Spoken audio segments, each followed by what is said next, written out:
ପିଲାମାନେ ତୁମେ ଏଇସବୁ ନମ୍ବରର ସ୍କୋୟାର ରୁଟ୍ ମାତ୍ର 3 ସେକେଣ୍ଡରେ କରିପାରିବ କି? ଚାଲନ୍ତୁ ଏ ସୁନ୍ଦର ଟ୍ରିକ୍ଟିକୁ ଆମେ ଦେଖିବା। ପିଲାମାନେ କ'ଣ କରିବା, ପ୍ରଥମେ ଆମେ ଏମିତି ଯୋଡ଼ା ଯୋଡ଼ା ବନେଇଦେବା। ଦେଖିପାରୁଛ ଯେମିତି। ତାହେଲେ କ'ଣ କରିବା, ପ୍ରଥମେ ଏ ଯେଉଁ 4 ଅଛି ପିଲାମାନେ, ତୁମକୁ ଯଦି ମୁଁ ପଚାରେ ପିଲାମାନେ କହିଲ କେଉଁ ସଂଖ୍ୟାର ସ୍କୋୟାରରେ 4 ପାଇବା? ଓ ସାର୍ ଆମେ 2ର ସ୍କୋୟାର କଲେ 4 ପାଇବା, 8ର ସ୍କୋୟାର କଲେ 4 ପାଇବା। ଆଉ ପିଲାମାନେ କହିଲ 17ଟା କେଉଁ ସଂଖ୍ୟାର ସ୍କୋୟାରର ପରବର୍ତ୍ତୀ ସଂଖ୍ୟା? ଓ ସାର୍ 4ର ସ୍କୋୟାର 16, ତା ପରବର୍ତ୍ତୀ ସଂଖ୍ୟା 17। ତାହେଲେ ପିଲାମାନେ ଆମର ଉତ୍ତର 42 ହେବ, ନହେଲେ 48 ହେବ। ତାହେଲେ ଏମାନଙ୍କ ଭିତରୁ କେଉଁଟା ଠିକ୍ ଉତ୍ତର, 42 ନା 48? ତ କେମିତି ଜାଣିବା ପାଇଁ ଆମେ କ'ଣ କରିବା ପିଲାମାନେ, 4ର ପରବର୍ତ୍ତୀ ସଂଖ୍ୟା କିଏ? 5, 5ରେ ଗୁଣିଦେବା, 5 × 20। ପିଲାମାନେ 20 ଠାରୁ 17ଟି ସାନ ନା ବଡ଼? ଓ ସାର୍ ସାନ, ସାନ ଆମର ସାନ ସଂଖ୍ୟା ଉତ୍ତର।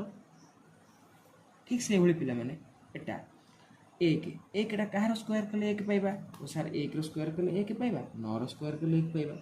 37ଟା କାହାର ସ୍କୋୟାର ପରବର୍ତ୍ତୀ ସଂଖ୍ୟା? ସାର୍ 6ର ସ୍କୋୟାର ପରବର୍ତ୍ତୀ ସଂଖ୍ୟା। ତାହେଲେ ପିଲା ଉତ୍ତର କ'ଣ, 61 ନା 69?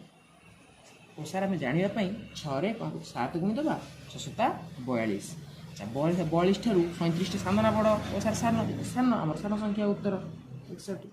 ଠିକ୍ ସେଭଳି ପିଲାମାନେ ଏହାର ଉତ୍ତର କ'ଣ ହେବ ତୁମେ ନିଶ୍ଚିତ ରୂପେ କମେଣ୍ଟ କରିବ। ଧନ୍ୟବାଦ।